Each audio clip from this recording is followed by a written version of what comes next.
a hyper-realistic portrait of a 33-year-old man, with thick auburn hair styled in a classic side part, piercing blue eyes that turn icy when angry, aristocratic facial structure with sharp cheekbones, a strong jaw, and a straight nose that gives an old money appearance. Ultra-detailed, cinematic lighting, photorealistic, head and shoulders portrait, neutral background. My hands are soft and manicured because I've never done manual labor, just moved money around and made it multiply. Until 9 months ago, I thought I understood the difference between friendship and business partnership. I was catastrophically wrong. The story begins 3 years earlier when I met Jonathan Price at a charity gala in Manhattan. I was 30 years old, recently divorced, and managing a hedge fund that specialized in emerging technology investments. John was a software engineer with an idea for a revolutionary cryptocurrency trading platform and the kind of passionate pitch that made investors reach for their checkbooks. Traditional crypto exchanges are inefficient, John explained over expensive scotch at the after-party. Too much latency, too many fees, not enough security. I've developed algorithms that can execute trades in microseconds while maintaining bank-level encryption. I'd heard similar pitches from dozens of tech entrepreneurs, but something about John's approach impressed me. He wasn't just selling dreams. He had working prototypes, beta test results, and a deep understanding of both the technology and the market gaps he was trying to fill. "What do you need?" I asked. $2 million in seed funding to build the platform and hire a development team. In return, I'm offering 40% equity to the right investor. Most venture capitalists would have demanded 60% or more for that kind of investment. John's offer suggested either extreme confidence in his product or dangerous naivety about business valuations. I decided to find out which. Over the next month, I conducted the most thorough due diligence of my career. I hired independent programmers to review John's code, consulted with cybersecurity experts about his encryption methods, and analyzed market projections with my team's best financial modelers. Everything checked out? More than that, John's platform had the potential to capture significant market share in the rapidly expanding crypto trading industry.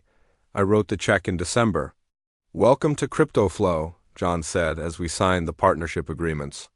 "This is going to change everything." He was right about that, though not in the way either of us expected. The first year exceeded our most optimistic projections. John's platform launched in beta with a small group of professional traders, and the results were spectacular. Transaction speeds that outperformed established exchanges, security protocols that attracted institutional investors, and user interface design that made complex trading accessible to casual investors. By month 8, we had 50,000 active users and were processing $100 million in daily trading volume. Financial publications started calling CryptoFlow the future of cryptocurrency trading. Venture capital firms began reaching out with offers to lead our Series A funding round at valuations that made my initial $2 million investment look prescient. John and I became genuine friends during this period. He'd invite me to his apartment in Brooklyn for dinner with his girlfriend, Maya.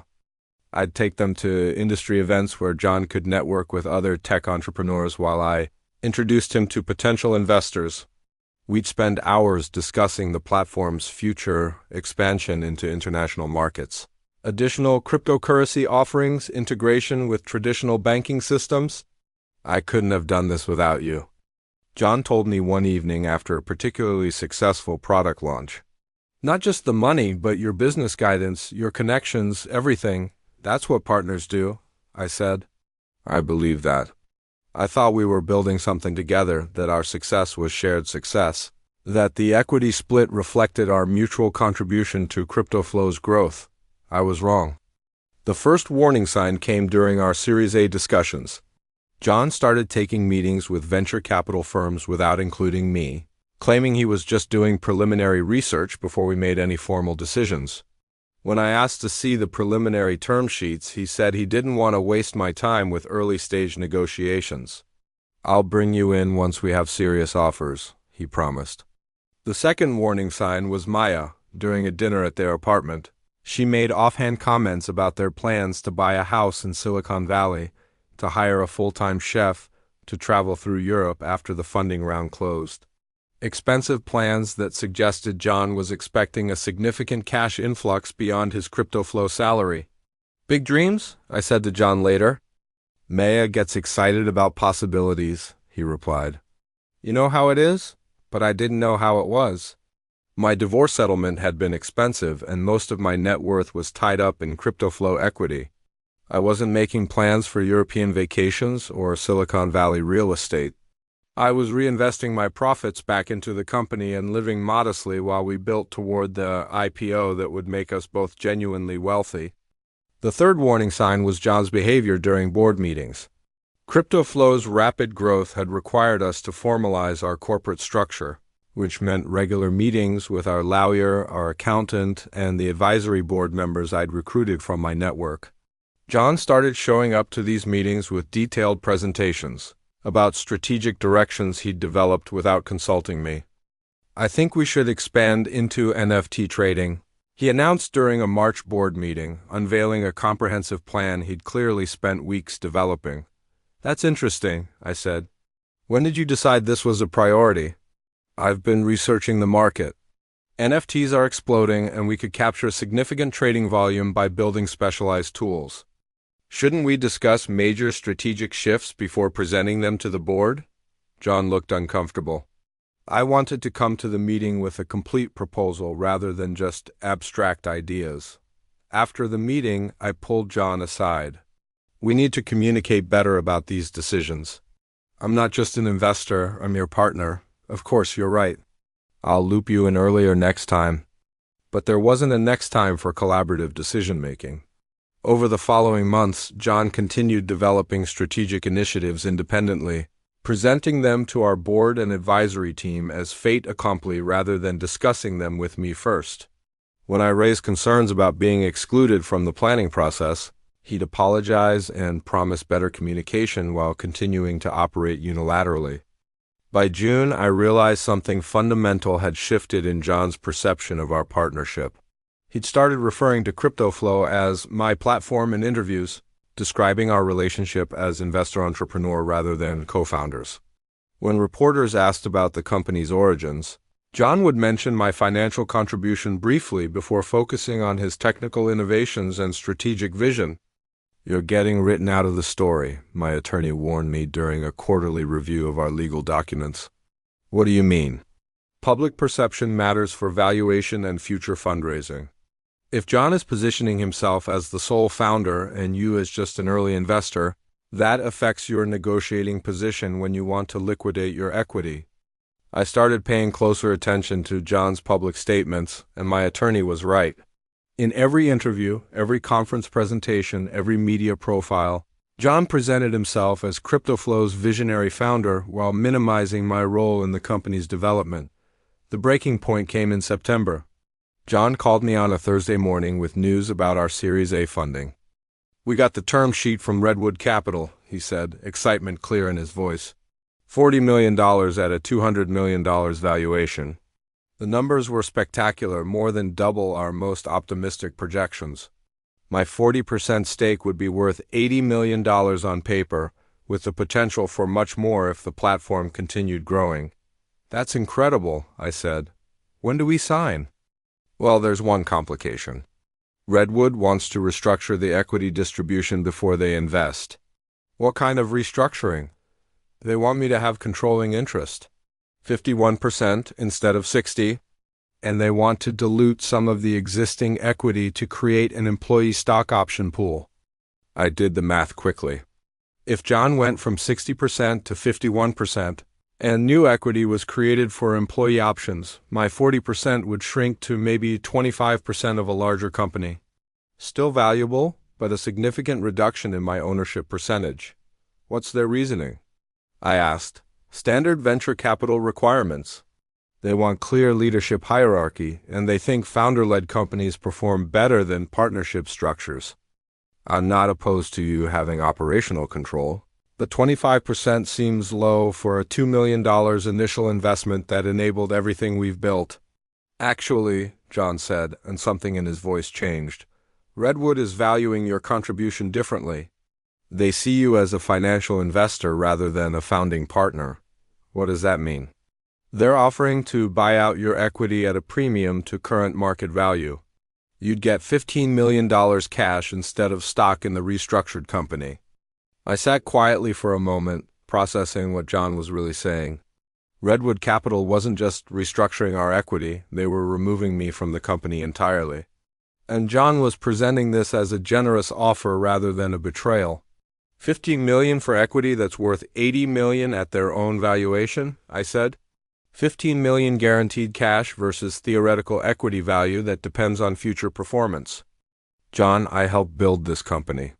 My investment, my connections, my business guidance, that's not just financial contribution. And I'm grateful for everything you've done. But Redwood wants to move forward with a simplified ownership structure, and this bid-out offer ensures you profit significantly from your investment. I understood then what was happening.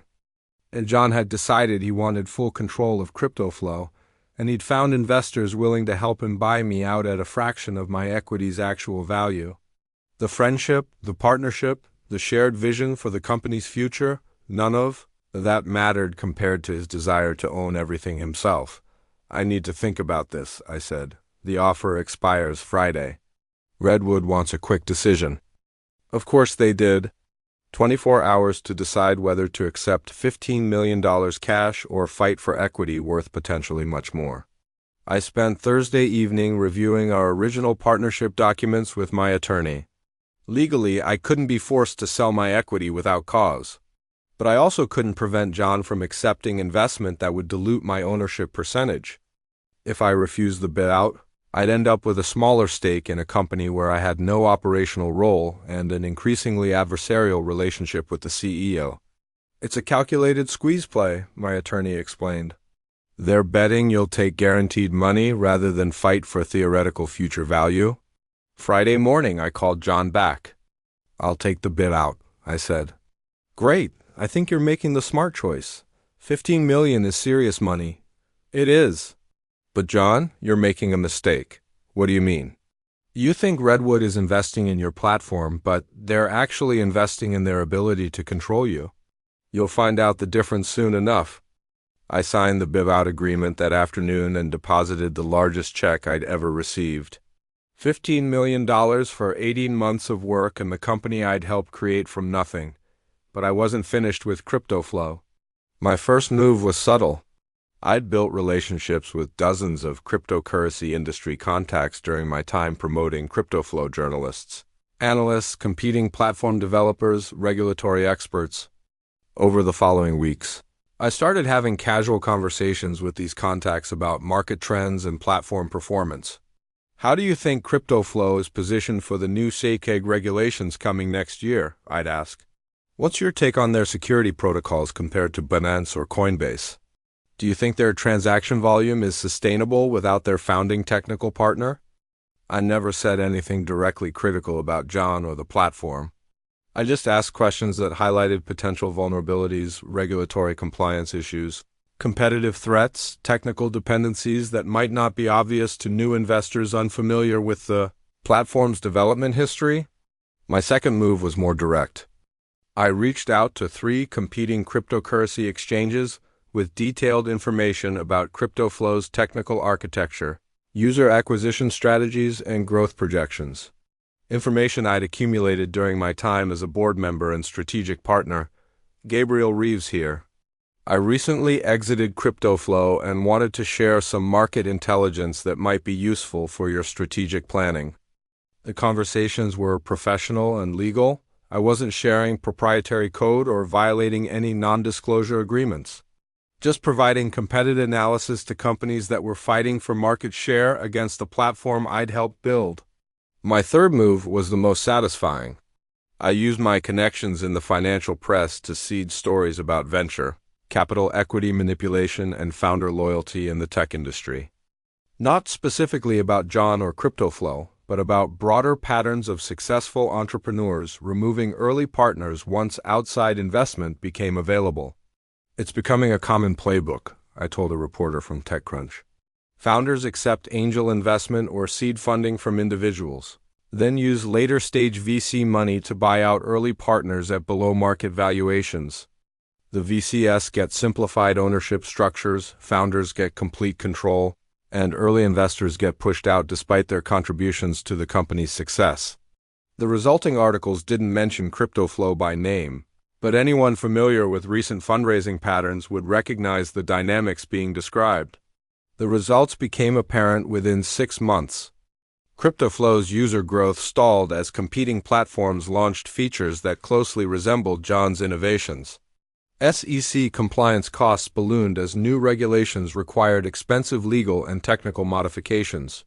Redwood Capital started pushing for operational changes that prioritized short-term revenue over long-term platform development. Most damaging was the talent drain. Several key developers left CryptoFlow for competing companies, taking institutional knowledge about the platform's technical architecture with them. John found himself spending more time managing investor relations and regulatory compliance than focusing on product development. The financial press started questioning whether CryptoFlow could maintain its competitive advantages in an increasingly crowded market. Stock analysts pointed to slowing user acquisition, increasing regulatory costs, and key personnel departures as signs that the platform might have peaked. John called me in February. "Gabe, we need to talk." "About what?" "The company's having some challenges. I think your expertise could help us navigate through them." I almost laughed. "What kind of challenges?" "User growth has plateaued. We're dealing with regulatory pressure from the SEC. Some of our best developers have been poached by competitors." "That sounds difficult." "I know our separation wasn't ideal, but you understand this industry better than anyone. Would you consider coming back as a strategic advisor?" "What would that involve?" "Consulting on regulatory compliance, investor relations, competitive positioning. We could offer equity compensation to make it worth your time." I looked out my apartment window at the Manhattan skyline, thinking about the $15 million John had paid me to disappear 9 months earlier. "What's Redwood's position on bringing me back?" "They're focused on performance. If you can help improve our market position, they'll support whatever makes business sense." "And what makes you think I'd be interested in helping CryptoFlow succeed after you bought me out for a fraction of my equity value?" Long silence on the phone. "Because you helped build this company," John said finally. "Because you care about what we created together." "I did care about what we created together. But you decided that what we created together should belong entirely to you." "I made a mistake, Gabe. I got caught up in the VC process and lost sight of our partnership." "You didn't make a mistake, John. You made a choice. You chose short-term control over long-term collaboration. You chose investor approval over partner loyalty. You chose to cash me out rather than share success. So you're not interested in helping?" I thought about all the ways I could help CryptoFlow, my industry connections, my understanding of their competitive vulnerabilities, my insights into the regulatory landscape they were struggling to navigate. "I'm very interested in helping," I said, "but not the way you think." "What do you mean?" "I'm helping by staying exactly where I am. Watching from a distance while you learn what happens when you prioritize investor relations over product development, when you sacrifice institutional knowledge for simplified ownership structures, when you mistake control for leadership." I hung up and poured myself a glass of wine from a bottle that cost more than most people's weekly salary. Outside my window, New York City continued its relentless pursuit of money and success, oblivious to the small drama of friendship and betrayal playing out in countless offices and conference rooms. 6 months later, Redwood Capital sold CryptoFlow to a larger financial services company for $85 million, less than half their initial valuation. John walked away with roughly $30 million after investor preferences and legal fees. Respectable money, but a fraction of what the company might have been worth if he'd focused on building rather than controlling. I never spoke to John again, but I followed his career through industry publications. He started a new company 18 months later, another fintech platform, another revolutionary concept, another pitch about changing how people interact with financial technology. According to the press coverage, he's looking for angel investors to provide seed funding. I hope he finds someone who believes in partnership and shared success. Someone who trusts that building something together means sharing the rewards together. Someone naive enough to think that friendship and business can coexist without contracts and equity agreements defining every interaction. Someone exactly like I used to be. As for me, I'm working on my own projects now. Smaller investments, diversified portfolio, careful attention to partnership structures and exit strategies.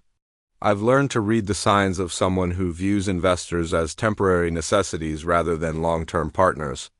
The $15 million John paid me was the most expensive education I've ever received, but it was worth every penny to understand the difference between building something with someone and building something for someone to take away.